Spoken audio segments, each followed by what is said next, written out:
you're wondering what all the hype is about when it comes to these toddler towers and whether or not they're worth it, I am going to break all of it down for you today. The benefits, when to introduce it, how to maximize use out of it, why I think it's like the #1 purchase all families should get, as well as my top picks, safety tips. I don't know, we're covering a lot of stuff. Consider this your ultimate guide to toddler towers, also known as Montessori learning towers, also known as kitchen helpers. You will walk away feeling confident in your decision in choosing the best one for your family, as well as my top picks for every situation. You guys can see from behind me, toddler towers are essentially 4-sided structures with some sort of platform that lifts children up to about countertop height. This really encourages independence, fosters, a sense of community and responsibility in the home, as they can actually help you cook and prepare meals, help you clean up the kitchen counter. You can also use them in the bathroom so kids can wash their hands independently. This was what saved my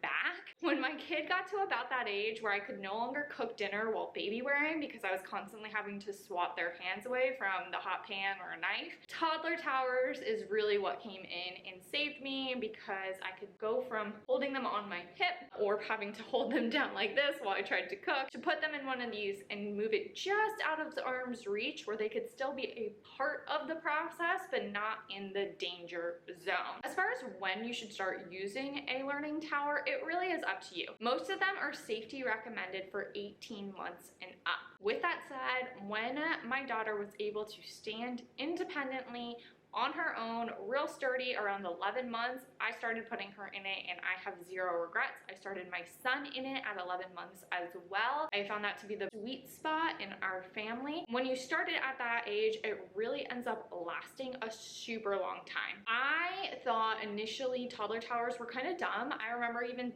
being in like a mommy and me class and saying, why can't we just use a step stool? And then one of my friends had posted an Insta story with her 6-year-old daughter cooking at the kitchen counter in one of these, and then it hit me. I was going to have to wait that much longer before I could start including my kid at the kitchen counter if we waited to just use a step stool. I do have a whole blog post on step stools. I think they're great, but we use them more in bathrooms, for beds, and kind of other stuff like that, for accessing toy shelves that I don't want baby brother to have access to. Toddler towers have these enclosed sides. It makes it really safe for young toddlers to be up there with you. As far as my suggestion, I felt like 11 months old was right for us. You know your kid best. Definitely go off of that. Definitely double check the manufacturer's recommendations and make an informed decision that you feel comfortable with as a parent. As far as the sign of readiness, I would suggest parents look for in terms of whether or not the child is ready for something like this. If they are no longer able to play on the floor independently while you're cooking dinner because they're crying and they want to be up and see the action happening on the kitchen counter, and you are not in a position to hold them comfortably or safely while cooking dinner, then you are probably at the right time to introduce one of these. If you choose a toddler tower for an 11-month-old or a child on that younger side though, I strongly recommend you choose one like this one here that has 3 well-enclosed sides, so you can turn that open side towards the countertop. Now, of course, kids will not be able to access it independently, so they would always need your help getting in and out of it. But there really is no fall risk hazard at that point unless your kid pushes the climber away from the countertop using their feet, which you would probably hear because again, you don't want to leave kids unsupervised in one of these. I find that to be the safest option. The other little benefit, even with one like this, is that it ends up being kind of a nice challenge as kids do get older. I think around 18 months or so, my daughter, she was like kind of really great with climbing and her physical strength. She was able to somehow grasp the sides of the platform and hoist herself up onto this. So it also became a nice little surprise indoor climbing toy in our situation. Of course, others like the one down here and the one here have steps, so there's not really a climbing aspect to this, but keep that in mind depending on your child's age, how easily they will be able to independently access the platform versus whether or not you will need to help them in. The other nice little benefit about these is we all know toddlers inevitably go through a fussy eating phase, and I have found that when they started to throw all of their food off their high chair and have just become very protesty about the high chair, putting them for a standing meal in the toddler tower works every time. When I'm prepping some berries, I'm putting it on their plate, I'm cooking in the kitchen, they're eating. We do at least one meal a day standing in this. I know that's not the recommended way to feed your kids, but it really does help when kids are protesting high chairs and keeping everything contained versus them running all around the house, throwing food everywhere. And then just to go back and retouch on safety, I know I've brought it up before, for younger toddlers, you definitely want all sides enclosed. This is the Guidecraft kitchen tower, which is definitely one of the most popular ones on the market, and it does come in a couple of different designs as well as colors. One thing I want to point out though is this one has these vertical slats. They also have a version that has stars and like squares and circles, and I had read countless reviews where toddlers ended up using those shape cutouts as climbing holes to climb out of the toddler tower and onto the kitchen counter. So I do not recommend that style. Instead, make sure that there's nothing that your kid is going to be able to climb up and out on, which is why I got these vertical slats here. The other thing too with toddler towers is because your child is going to be up at countertop height, you want to make sure that you're just always scanning your countertops for any sort of risk. This is not the time to leave knives out on the counter or other sharp objects and things you wouldn't want a child to get into, because now everything is much more at arm's reach. So those are going to be your two major safety things to keep in mind. How can they fall out and what is now in their reach? As far as how to choose the best toddler tower for your situation, obviously size is going to be one of the biggest things to consider.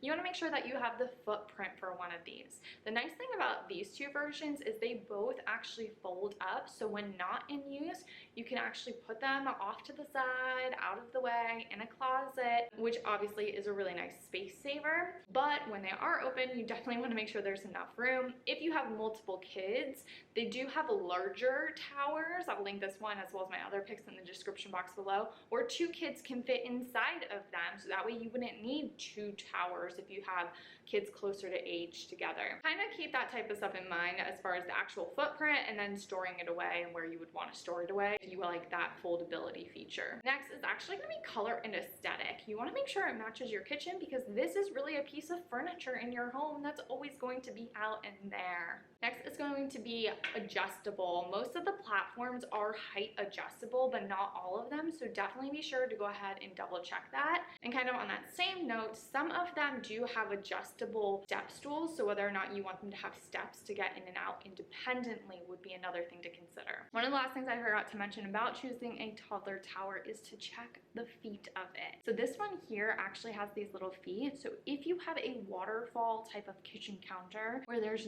nowhere to slide the feet under, it is going to create a little bit of space between the tower and the kitchen counter. Not a big deal, not the end of the world, but I did want to throw that out there in case you're looking for something that does sit flush. And as far as more of those like advanced features, some have sides where like there's a chalkboard, some have sides with a dry erase board, some like this one over here, actually the top down, so you can actually use it as a toddler weaning table, a little child-sized table, which is really awesome. My toddler is obsessed with that. She calls it her table. Really big fans of that style, which I did not think I was going to like. As far as my top picks go, the Guidecraft one with the slots is going to be my best overall pick, just because it comes in the most amount of colors, it's a moderate price point, it's a moderate footprint, and it has the lowest safety hazard. So if you are getting this for a baby or a younger child, it is probably going to be the best pick out there. Now, if you are like all in on the Montessori family thing and you want to do a weaning table, which is like a child-sized table for self-feeding, one of these convertible towers here is going to be your best pick. It negates the need for a weaning table. It negates the need for a child-sized table and chairs too. So that's a really nice feature there. And this one's from the brand Piccalio, which you can use code TCM10 for 10% off your order. There is another version of this one of these convertible towers on Etsy that is by far the most gorgeous toddler tower I've seen out there, but it's definitely the most expensive one too. Like, it has a whole acrylic side panel. I'll leave a picture here. It's beautiful. So if you are like really into style and you have the money, that would be my top pick instead of this one, but again, price. Runner up for second most stylish one is going to be this one here, which is also from Piccalio. And the nice thing about this one is it does fold up flat as well. Gorgeous, it's super sturdy. It has the 2 different steps, adjustable height. Again, you can use code TCM10 for 10% off of anything at Piccalio. Huge fan of this one. If I was just getting a toddler tower, my kid was already closer to 3, I would probably start with this one and skip the Guidecraft. Now, if you have multiples or need something really large, Little Partners is going to be my go-to brand rack. I will leave in the blog post version of this video, I have price comparison chart for all the major retailers you can get that one at. And it is the largest footprint. It can fit 2 kids. There's also some different attachments where you can put on a chalkboard, art easel, some different fun things for you there. And then of course you cannot have a Montessori item like this without talking about Sprout. Sprout is huge in the Montessori furniture space, and they have their sous chef mini kitchen helper, I think it's called. And it is a great pick for small spaces and minimalist moms. It definitely has one of the safest designs in that all 3 sides are wood enclosed. So you don't even have open slats here. It is just solid wood. It also features 3 steps up to the platform. Well, it's 2 steps and then the platform. Really fosters the most independence with the highest safety barrier around it. It has the smallest footprint. The platform is adjustable. It really is probably one of the best kitchen helpers out there. Personally, the only reason I did not go with it is it's just not my style, but it's a great price and just has fantastic features. So as far as the one that I would say will transition best from baby to older years, that's probably it. And as well as the Guidecraft, those would be the 2 I would look at if you are starting off with like a baby. If you're starting off with an older child, then I really like Piccalio's to kind of sum up all of those picks for you. But at the end of the day, when it comes to choosing a toddler tower, you want to just keep in mind the safety again with your child's age, as well as whether or not you like how it looks on your own, because it really is a piece of furniture. I would focus more on those 2 things than like the bonus features, like the convertible table, unless you're really set on having a weaning table, then that would be a cost saver. If you've been considering a toddler tower, do not hesitate. It really is, like I said, my #1 purchase I suggest for all families. Save mama's back, give yourself a break. Kids like it more. It offers so many great learning opportunities. In the blog post version of this video, I go into even more of the popular ones, including like the super affordable Simplay 3 one, which is an all plastic version, as well as more of the popular picks off of Etsy. So definitely head over there next. First, be sure to like this video, give it a thumbs up, share with a friend who might find it helpful. Be sure to go ahead and check out my Pickler Triangle review next. Be sure to go ahead and check out my Montessori gift guide for 1 to 2-year-olds. And as always, my name's Rachel from The Confused Mom. Have a good one.